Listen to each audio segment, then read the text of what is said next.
Molt bones i benvinguts a un nou vídeo de la Dalla de Cronos. Avui parlarem d'un personatge que ha passat a la història negra de la humanitat. Una persona el nom de la qual es relaciona directament amb dos conceptes que posen els pèls de punta a qualsevol: narcotràfic i terrorisme. Un personatge que ha inspirat pel·lícules, novel·les i moltes sèries que han tingut un gran èxit arreu del món. Una història que va inspirar autèntic terror, però que també ha fascinat a moltes i moltes persones. Avui parlarem de com va ser la història del narcotraficant colombià Pablo Escobar. Doncs vinga, no ens allarguem més. Som-hi!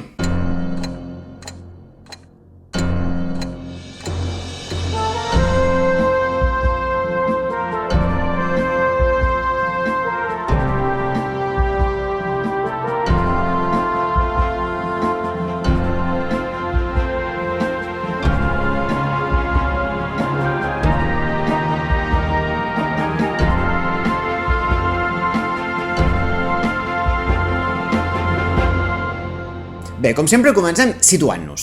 Avui hem d'anar fins a la Colòmbia de principis dels anys 50. En aquell moment està creixent un joveníssim Pablo Escobar. El noi ha nascut el desembre de 1949 al poblet de Río Negro, molt a prop de la ciutat de Medellín, que acabaria sent el seu gran centre d'operacions durant tota la seva trajectòria. El jove Pablo Escobar no és ni molt menys un estudiant modèlic, però sí que és un noi que des de ja molt jove demostra tenir tres coses. Primer, molta astúcia. Segon, moltíssima ambició. I tercer, grans dots per al lideratge. Segurament amb totes aquestes característiques es podria haver convertit en un gran líder al servei del bé, però com segur que haureu imaginat només per la seva presentació, va decidir posar tots aquests recursos clarament al servei del mal. De fet, des de ben jove es trasllada a viure a Medellín, a la seva gran ciutat, i allà començarà la seva trajectòria criminal des de molt i molt petit. Els seus primers delictes es remunten a la dècada dels 60, tot just quan tenia entre 15 i 16 anys, però ben aviat això aniria escalant i els seus delictes serien cada vegada més greus. Participaria en robatoris, pallisses, extorsions i finalment en alguns assassinats. Aquesta era una realitat que, per desgràcia, afectava a moltíssims nois d'origen humil que vivien a les grans ciutats colombianes.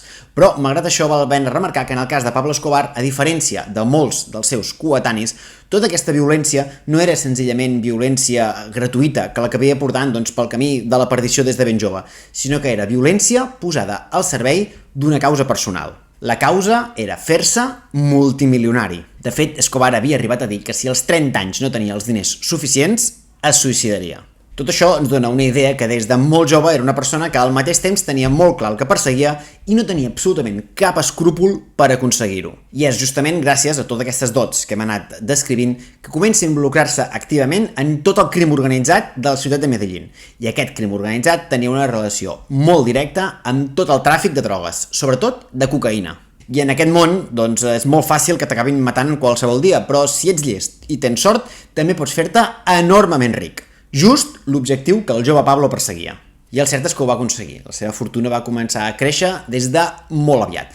I mica en mica va anar construint la vida acomodada i agradable que sempre havia somiat. I de fet podríem dir que a la feina les coses no li anaven malament. La seva gran brutalitat, combinada amb la seva astúcia, li va permetre ascendir ràpidament en tot l'organigrama del crim organitzat de Medellín.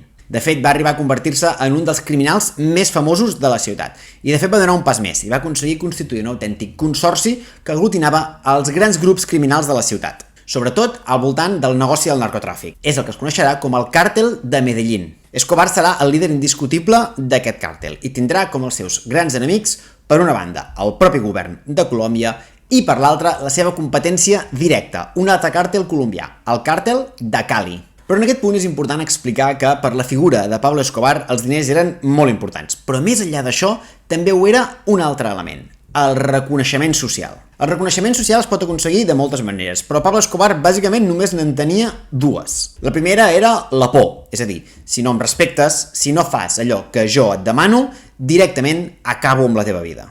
I el segon era utilitzar els teus diners en favor de les persones. I aquesta via també la va utilitzar activament Pablo Escobar. Per una banda, fent obres benèfiques en molts barris empobrits de la ciutat. Escobar es va donar a conèixer per construir escoles, camps de futbol, pistes polivalents i fins i tot un barri sencer d'habitatges per tota la gent que no hi tenia accés. Això, evidentment, li va donar una enorme popularitat entre les classes més empobrides de la seva ciutat. Però els diners també s'utilitzaven per un altre fi, que eren els suborns. La carrera criminal d'Escobar anava directament lligada a tenir comprats, jutges, policies i fins i tot alguns membres de les bandes rivals. Aquesta doble combinació entre voler aconseguir el favor de la gent a través de la seducció o, si no, a través de la por, es traduïa en una frase històrica que ha quedat per sempre lligada a la figura de Pablo Escobar. Plata o plom. És a dir, si em fas cas, tindràs diners, plata.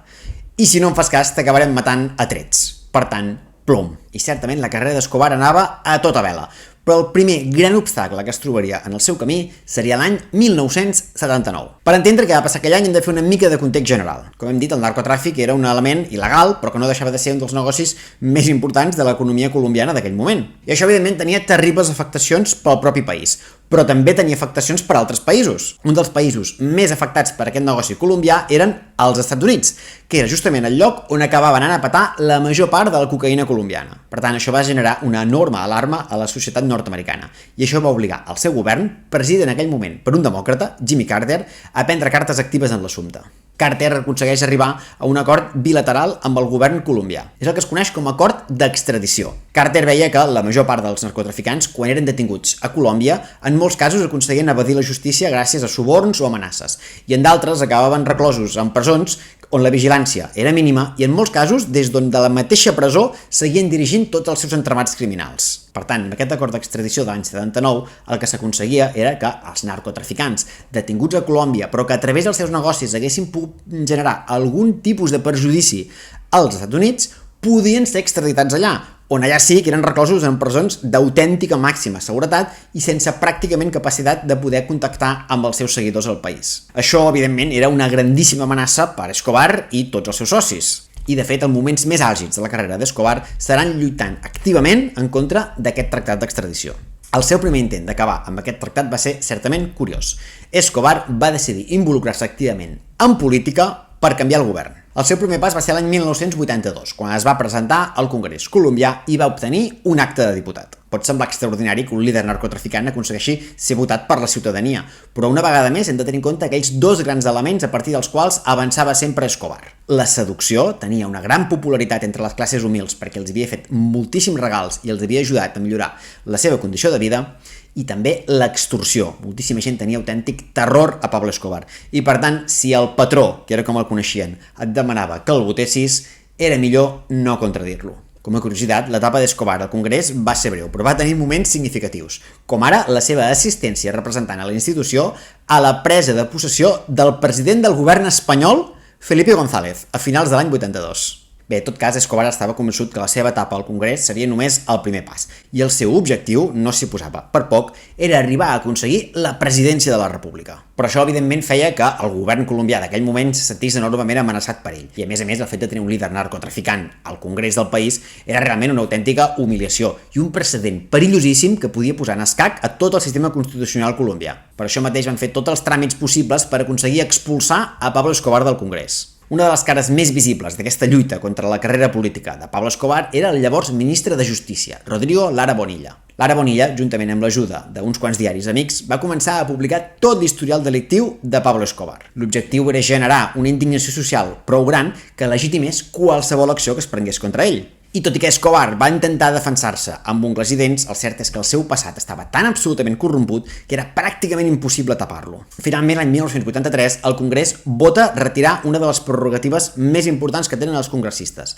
la seva immunitat parlamentària, i per tant tornava a deixar a Escobar a mercè de l'actuació dels jutges. En vistes d'això, Escobar va veure que la via política no tenia recorregut. Va decidir renunciar a la seva acta de diputat i dedicar-se plenament a la seva carrera delictiva. Però fer fora Escobar del Congrés va ser pitjor negoci del que segurament es pensaven. A partir d'aquell moment, la violència de Pablo Escobar s'incrementa fins a límits insospitats. Juntament amb altres narcotraficants creen un grup terrorista que clarament declara la guerra, amb totes les lletres de la paraula, a l'estat colombià, amb l'objectiu de forçar-lo a trencar l'acord d'extradició amb els Estats Units. Aquest grup terrorista serà conegut com els extraditables i tindrà un lema que serà clarament molt explicatiu.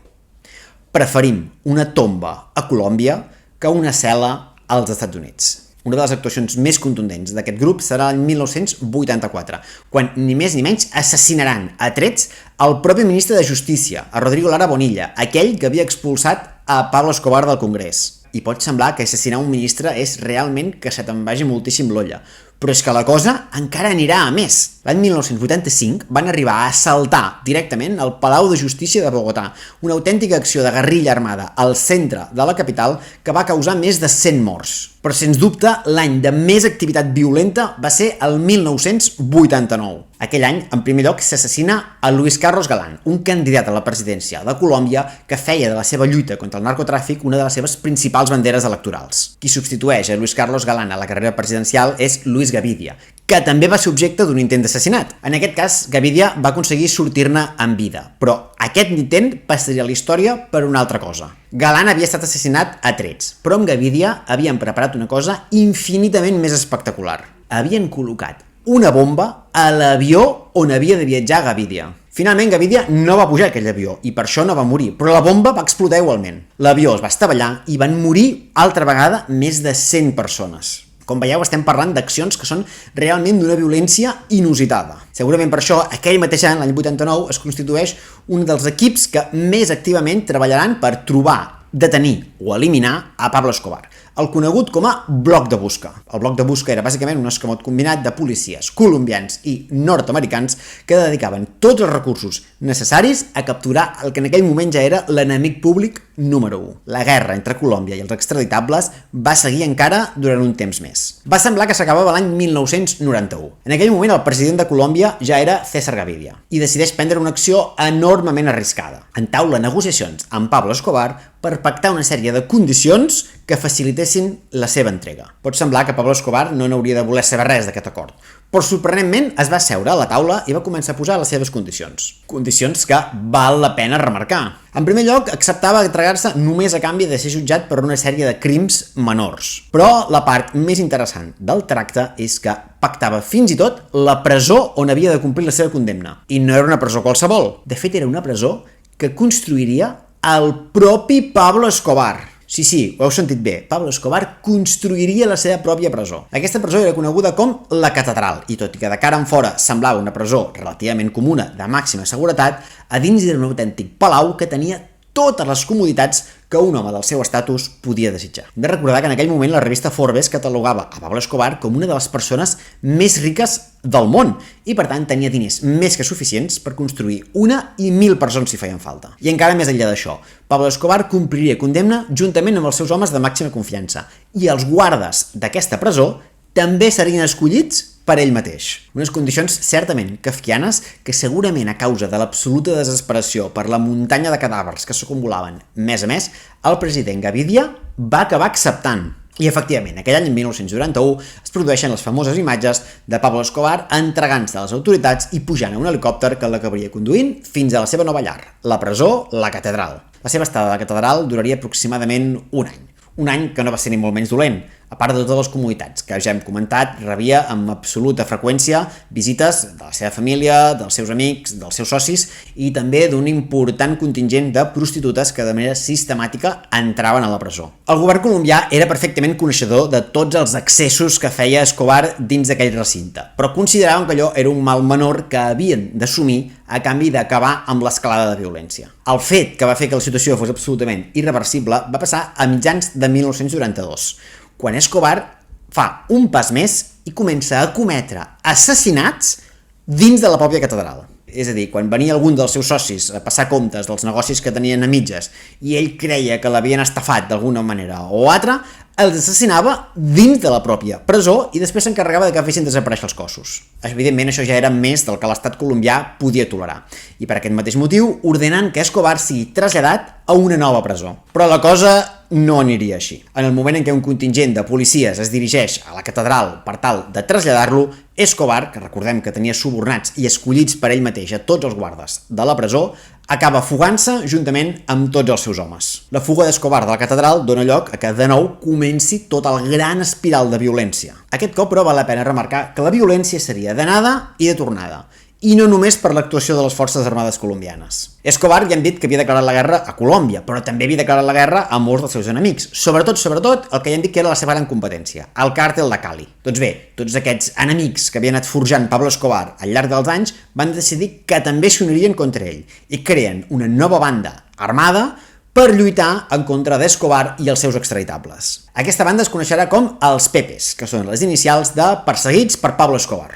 I bàsicament realitzarà atemptats i assassinats sistemàtics en contra dels socis, els amics i fins i tot en contra de familiars del propi Pablo Escobar. Les relacions entre els Pepes i el propi estat colombià és un element que encara avui en dia genera controvèrsia, però sembla bastant provat que segurament el propi bloc de busca que buscava a Escobar i aquests mateixos Pepes en algunes ocasions, com a mínim, havien col·laborat o compartit informació. Els enemics d'Escobar, doncs, eren cada vegada més i els llocs on es podia amagar eren cada vegada menys. Per tant, aquesta segona etapa d'Escobar com a fugitiu ens l'hem d'imaginar molt més a l'estil tradicional, amagant-se a cases i pisos i movent-se d'incògnit intentant que ningú el detectés. En aquest sentit, tenia encara a favor seu que a molts barris de Medellín recordaven totes les seves obres benèfiques i, per tant, en gran part encara el veneraven com un autèntic heroi i, per tant, estaven disposats a ajudar-lo en la seva tasca d'eludir les autoritats i els terroristes rivals. Un dels punts febles d'Escobar era la seva família, la seva dona, la seva mare i els seus 2 fills. I justament per impedir que les autoritats colombianes aconseguissin arribar a ell a través de la seva família, va fer un intent d'enviar-los a Alemanya. Les autoritats alemanyes, però, van denegar la seva entrada i els van tornar cap a Colòmbia. Quan aterren a Colòmbia, són retinguts per la policia colombiana i els traslladen fins a un pis que, evidentment, estava controlat i vigilat per les pròpies autoritats colombianes. El dia 1 de desembre de 1993, Pablo Escobar va fer 44 anys i va decidir celebrar-ho de la manera que segurament molts de nosaltres ho fem, trucant a la família. Però això, evidentment, va ser un error fatal. La família estava confinada en un pis del propi estat i, per tant, la policia seguia de molt a prop totes les trucades que entraven i sortien. I, evidentment, quan van detectar la trucada de Pablo Escobar, van activar tot el dispositiu per capturar-lo tan aviat com fos possible. Finalment el van localitzar el dia següent, el dia 2 de desembre. Quan el detecten, la policia assalta el domicili, on Escobar es trobava acompanyat únicament d'un guardaespatlles. Lluny d'intentar entregar-se, Escobar i el guardaespatlles intenten respondre a trets en contra de la policia i intenten també fugir com poden pels taulats de les cases. Finalment, però, aquesta vegada la sort no somriurà a Escobar. La policia aconsegueix abatre'l i així maten el que ha estat, sens dubte, un dels narcotraficants més sanguinaris i també més famosos de tota la història. És important tornar a dir que la memòria al voltant de la figura de Pablo Escobar encara avui en dia és un important objecte de debat, tot i que tothom té clar el gran llegat negre que ha deixat en forma d'extorsions, narcotràfic o assassinats. També és veritat que la seva figura ha obtingut una gran popularitat, en gran part gràcies a pel·lícules i sèries que s'han fet sobre la seva vida, que sens dubte dona per 1 i 1.000 guions interessantíssims. Fins i tot dins de Colòmbia, avui en dia encara la seva figura és controvertida, perquè encara hi ha molts barris humils de Medellín que bàsicament recorden d'ell tota la seva gran obra benèfica, que va ajudar a millorar certament la vida de moltes persones, però també són recordades les milers i milers de víctimes i, per tant, de famílies que la seva violència absolutament desenfrenada va acabar destrossant per sempre més. I bé, fins aquí la història d'avui. Esperem que t'hagi agradat. I si és així, no t'oblidis de subscriure't per anar seguint tots els vídeos que anirem penjant regularment. I recorda també deixar-nos algun comentari. Ens encanten, tant sigui per valorar aquest vídeo o per proposar-nos futurs temes. Fins a la propera!